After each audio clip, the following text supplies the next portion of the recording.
भागवत गीता जीवन में बिल्कुल भी न करें इन 5 चीजों की इच्छा, वरना हमेशा रहेंगे दुखी, होगी पद प्रतिष्ठा की हानि। श्री कृष्ण ने गीता एक एक श्लोक में बताया है कि अगर व्यक्ति को खुशहाल जीवन जीना है तो किन चीजों की इच्छा का मोह त्याग देना चाहिए। श्री कृष्ण के अनुसार अगर कोई व्यक्ति इन चीजों को पाने की इच्छा रखता है तो वह जीवन में कभी भी मान सम्मान सुख समृद्धि नहीं पा पाता है। हिंदू धर्म की पवित्र ग्रंथों में से एक श्रीमद् भागवत गीता को माना जाता है। भगवान श्री कृष्ण ने कुरुक्षेत्र में महाभारत के युद्ध के दौरान अर्जुन को गीता का संदेश सुनाया था। बता दें कि श्रीमद् भागवत गीता में भक्ति योग, कर्म योग, एकेश्वरवाद, ज्ञान योग का बहुत ही खूबसूरत तरीके से वर्णन किया गया है। गीता में मानव जीवन से संबंधी कई समस्याओं का हल भी बताया है। व्यक्ति के जीवन में जब कोई समस्या आती है तो उसका हल ढूंढने के बजाय वह भागने लगता है। जिस प्रकार महाभारत के युद्ध के दौरान अर्जुन अपनों को खोने के डर से काफी निराश हो गए थे, इसी तरह कई बार हम भी जीवन में कई समस्याओं को देखकर विचलित हो जाते हैं। ऐसे में श्रीमद् भागवत गीता आपके काम आ सकती है। भगवान कृष्ण ने गीता के माध्यम से व्यक्ति को सुखी जीवन जीने के कई तरीके बताए हैं। ऐसे ही उन्होंने ऐसी 4 चीजों के बारे में बताया है जिसकी इच्छा व्यक्ति को कभी नहीं करनी चाहिए। इससे उसकी को कष्टों का भागीदार बनना पड़ता है। श्लोक परान्नम च परद्रव्य तथैव च प्रतिग्रहें परस्त्री परनिंदा च मनसा अपि विवर्जय। अर्थात पराया अन्न, पराया धन, पराया दान, पराई स्त्री और दूसरे लोगों की निंदा, इनकी इच्छा मानव को कभी नहीं करनी चाहिए।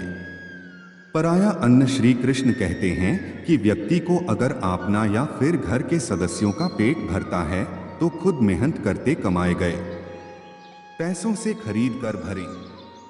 किसी दूसरे के अन्न में खुद का हक न समझें, क्योंकि वो अन्न भी किसी के द्वारा की गई मेहनत के बाद ही मिला है।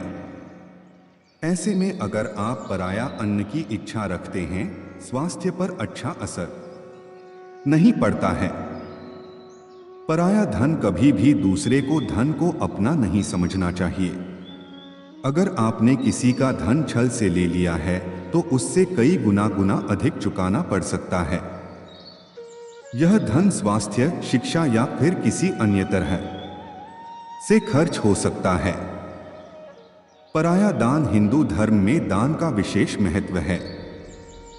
दान करने से पुण्य की प्राप्ति होती है। श्री कृष्ण कहते हैं कि अगर आपके अंदर दान की इच्छा है तो खुद के द्वारा कमाए गए पैसों से ही दें। अगर आप किसी दूसरे व्यक्ति के द्वारा लाई गई चीजों का दान करते हैं तो उसका 1% फल आपको नहीं मिलता है। पराई स्त्री की इच्छा रखना महापाप माना जाता है। जिस तरह आप लहसुन या प्याज खाकर उसकी गंध को नहीं छिपा सकते हैं, इसी तरह किसी पराई स्त्री की इच्छा करने से उसे आप छिपाकर नहीं कर सकते हैं। ऐसे में आप अपनी मन और भावनाओं में नियंत्रण रखें, जिससे खुद के साथ घर वालों का सिर कभी झुके। दूसरों की निंदा करना श्री कृष्ण कहते हैं कि व्यक्ति को कभी भी दूसरों की निंदा नहीं करना चाहिए। इससे वह दूसरों की ही नहीं बल्कि खुद का नुकसान करता है। निंदा से किसी भी मनुष्य की बर्बादी शुरू हो जाती है। वह दूसरों के सामने बुरा साबित हो जाता है।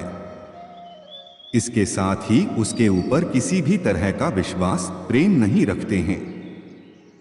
निष्कर्ष तो दोस्तों, इस वीडियो में हमने आपको भागवत गीता के बारे में बताया है। आशा करते हैं कि यहाँ पर बताए गए गीता के उपदेश आपको अच्छे लगे हो। यह वीडियो भगवत गीता के अनमोल विचार आपको कैसी लगी, हमें कमेंट करके जरूर बताएं और इस वीडियो को अपने दोस्तों के साथ जरूर शेयर करें। धन्यवाद।